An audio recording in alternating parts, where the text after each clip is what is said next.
nos fala que muitas pessoas corriam, eles percorriam várias distâncias para estar aonde Jesus ele estava. Ao ponto que Marcos capítulo de número 2, eu quero frisar aos irmãos, Marcos capítulo 2, nos diz que a multidão procurava Jesus, a multidão ia à procura de Jesus. Vamos ler Marcos capítulo 2, versículo de número, vamos lá para a meditação, os irmãos, 45, nos diz assim: e tendo ele saído,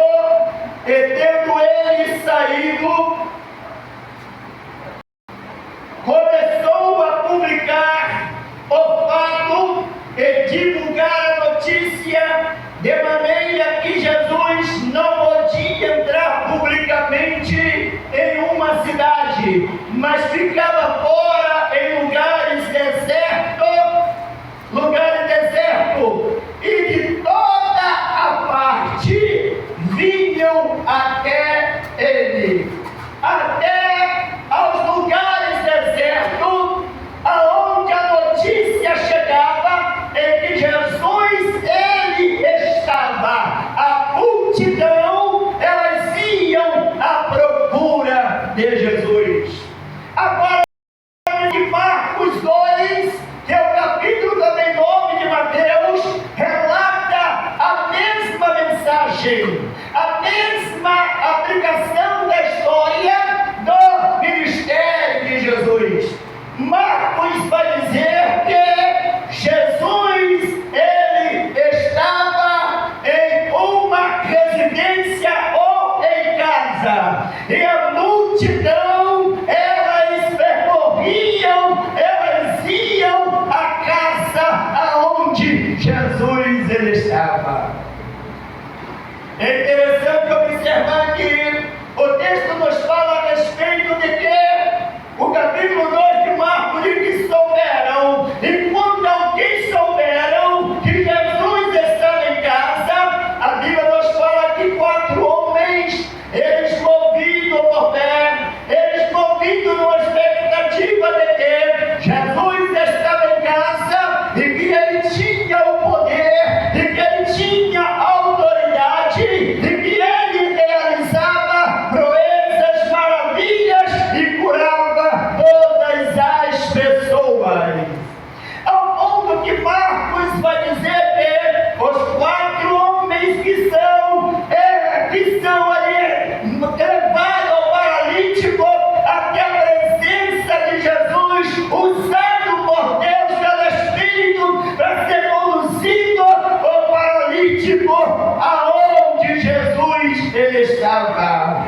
A Bíblia nos fala que quando esses homens eles vêm em direção àquela residência, eles vão observar que pela porta não havia como passar, porque a multidão já estava na casa aonde Jesus ele estava. A multidão já estava recebendo a palavra, ouvindo o mestre, sendo instruído, sendo ensinado por ele. Porém, mas a Bíblia nos fala que até daqueles homens que conduziam o paralítico até a presença de Jesus, eles tinham o propósito, e o propósito era levar o homem à presença de Jesus. Aqueles homens não mediram distância, mas eles tomaram atitude, tomaram decisões com fé, com a esperança que Jesus mudaria a história na vida daquele homem. É interessante observar que quando aqueles homens chegam, eles não têm lugar para passar, eles não têm ninguém que abra espaço para eles entrarem pela porta. Eles vão tomar uma decisão que a Bíblia nos fala que aquela residência, não sei o tamanho da residência, mas eu sei que a Bíblia nos diz que era de telhado,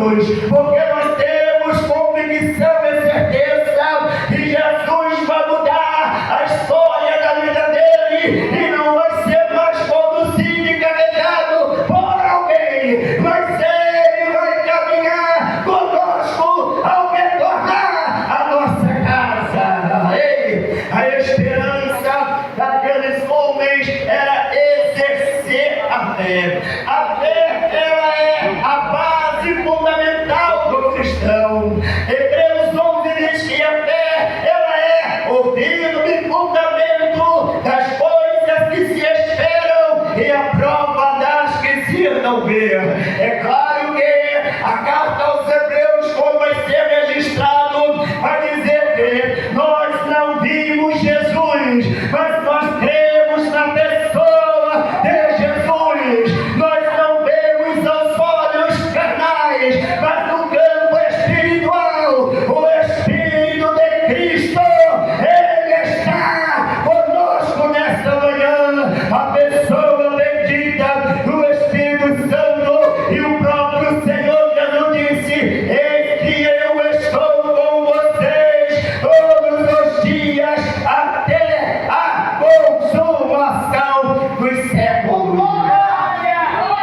É interessante que a Bíblia, ela nos apresenta que aqueles homens, exerceram a sua fé, ao ponto que Jesus, quando aqueles homens conseguem arrancar a telha e descer aquele paralítico amarcado sobre aquela maca, ele desce aquele homem até a presença de Jesus. Quando Jesus, ele observa, ele olha para aquele homem, mas Jesus vai honrar a fé daqueles a qual o conduziram, porque a Bíblia nos fala que Jesus vai dizer para eles: grande é a vossa fé, porque Jesus está honrando aqueles homens, porque sem fé eles agradariam ao Senhor. A Bíblia nos fala que sem fé é impossível nós agradarmos ao Senhor, mas nesta manhã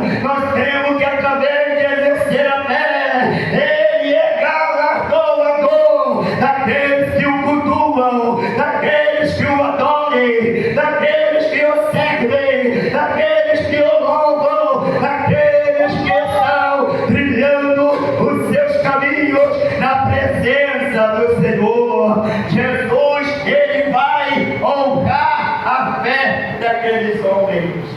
Aí Marcos vai nos dizer, Marcos diz que quando Jesus, ele olha para aquele homem, Jesus vai na parte mais especial da área humana. Jesus vai dizer para aquele homem: perdoados estão os teus pecados.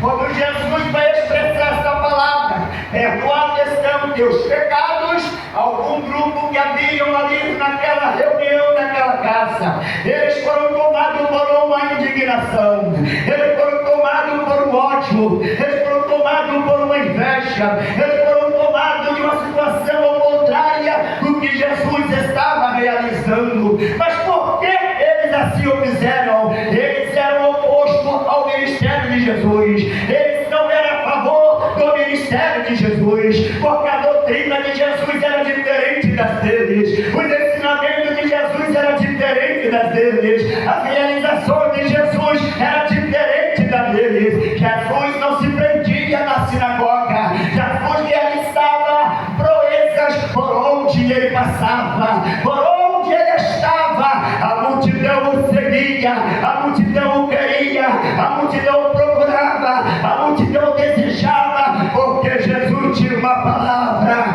Jesus sempre terá uma palavra, Jesus sempre terá uma palavra, ao ponto que, quando você olha para Mateus 8, você vai encontrar Jesus realizando milagre extraordinário ao descer do monte. A bandida aqui do monte, Jesus desce do monte, quando ele desce, meio leproso no meio do caminho, o homem vai tomar o cenário, o que é improvável, Jesus vai mudar o cenário, Jesus vai realizar proeza na vida daquele homem. O homem vai se lançar diante de Jesus quando ele desce do monte, e ele vai engrandecer ao Senhor.